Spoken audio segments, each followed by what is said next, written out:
मैं उस वीडियो को अपने मोबाइल में रखा हूँ, कसम खुदा की खाता हूँ कि तेरे टुकड़े टुकड़े न करा दिए तो मनोज दीक्षित का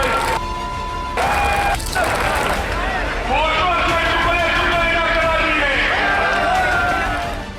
चुनावी सरगर्मी में नेताओं का बड़बोलापन कोई नई बात नहीं है, लेकिन कई बार नेताओं के बयान इतने विचित्र और आपत्तिजनक हो जाते हैं कि कई दफा उस पर सफाई देते नहीं बन पाती। इस चुनाव में भी ऐसा एक मौका आया जब नेताजी ने अपने पांव पर कुल्हाड़ी मार ली। अपनी लगाम को भूल जाने वाले व्यक्ति को आप लोगों ने सांसद बना दिया। मुझे भूम माफिया कहते हैं।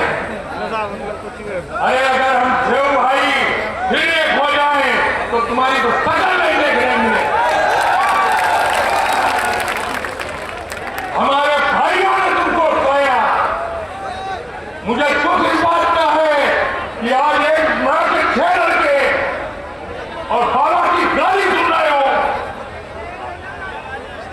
मैं उस वीडियो को अपने मोबाइल में रखा हूं, कसम खुदा की खाता हूं कि तेरे टुकड़े टुकड़े न करा दिए तो मनोज दीक्षित का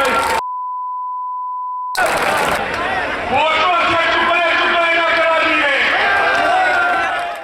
लोकसभा चुनाव की रणभेरी बजने के बाद तमाम राजनीतिक दल इस रण में उतर चुके हैं कि चुनाव प्रचार के दौरान राजनीतिक बयानबाजी भी तेज हो गई है। कन्नौज में इस चुनावी सरगर्मी में समाजवादी पार्टी के एक नेता जोश जोश में ऐसा बड़बोलापन दिखा गए कि उनके साथ साथ उनकी पार्टी को भी जवाब देना भारी पड़ रहा है। अपनी लगाम को भूल जाने वाले व्यक्ति को आप लोगों ने सांसद बना दिया। मुझे भूम माफिया कहते हैं।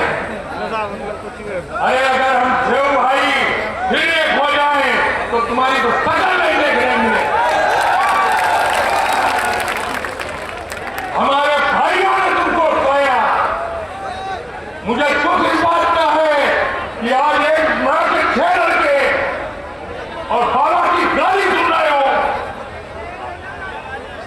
मैं उस वीडियो को अपने मोबाइल में रखा हूं, कसम खुदा की खाता हूं कि तेरे टुकड़े टुकड़े न करा दिए तो मनोज दीक्षित का फोटो से टुकड़े टुकड़े न करा दिए। पूरा मामला समाजवादी पार्टी का गढ़ कहे जाने वाले कन्नौज लोकसभा क्षेत्र का है, जहां मंगलवार को सपा अध्यक्ष अखिलेश यादव का एक कार्यक्रम आयोजित हुआ। उस कार्यक्रम में मनोज दीक्षित नाम के एक सपा नेता ने न सिर्फ कन्नौज से मौजूदा सांसद सुब्रत पाठक के टुकड़े टुकड़े करने की धमकी दे डाली, बल्कि जाति सूचक शब्द का भी इस्तेमाल किया। बीजेपी ने सोशल मीडिया एक्स पर इस घटना का वीडियो पोस्ट करते हुए लिखा कि एक बार फिर कन्नौज में समाजवादी पार्टी का दलित विरोधी चेहरा सामने आया है। सपा नेता मनोज दीक्षित ने अखिलेश यादव के सामने ही भाजपा प्रत्याशी सुब्रत पाठक को जान से मारने की धमकी दे डाली। इतना ही नहीं, दलितों को अपमानित करने के लिए जाति सूचक शब्द प्रयोग करने से भी नहीं चुके।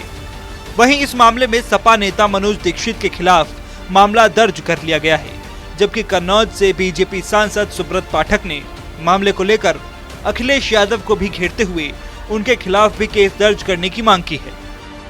उनके बैठे होने के बावजूद भी जिस प्रकार से अभद्र भाषा का प्रयोग हुआ, मेरे लिए तो समाजवादी पार्टी और उनके नेताओं के लिए अभद्र भाषा का प्रयोग करना कोई नई बात नहीं है। लेकिन जिस प्रकार से एक जाति विशेष के लिए वो भी जो संविधान में प्रतिबंधित शब्द है, उसका इस्तेमाल कर जिस प्रकार की एक सामंतवादी सोच वो वहाँ से दर्शाई गई और अखिलेश जी जो स्वयं ताली पीटते रहे, ये बहुत दुखद है, बहुत निंदनीय है। नहीं देखो, मैं वो तो स्वतः संज्ञान लेते हुए FIR चुनाव आयोग ने कराई है, जैसा कि मुझे जानकारी मिली है। तो कुल मिलाकर मैं तो मांग कर रहा हूं चुनाव आयोग से कि अखिलेश यादव जी के ऊपर FIR हो। इसके दोषी अखिलेश यादव जी हैं, उन्हीं के इशारे पर इस प्रकार की टिप्पणी की जाती है। सुब्रत पाठक ने कहा कि खुद अखिलेश यादव ने मंच से उनके बारे में अनर्गल व्यक्तिगत टिप्पणी की है। जो बातें उन्होंने कही हैं उसे वो साबित करें, नहीं तो वो उनके खिलाफ मानहानि का मुकदमा दर्ज कराएंगे। मंच पर उनके सामने धनबल की बात कही गई। बीजेपी सांसद ने यह भी आशंका जाहिर की है कि समाजवादी पार्टी चुनाव में काले धन का प्रयोग करेगी। बहरहाल इस मामले को लेकर कन्नौज की स्थानीय राजनीति में एक नई बहस छिड़ गई है। सपा और भाजपा नेताओं के बीच जुबानी जंग शुरू हो गई है।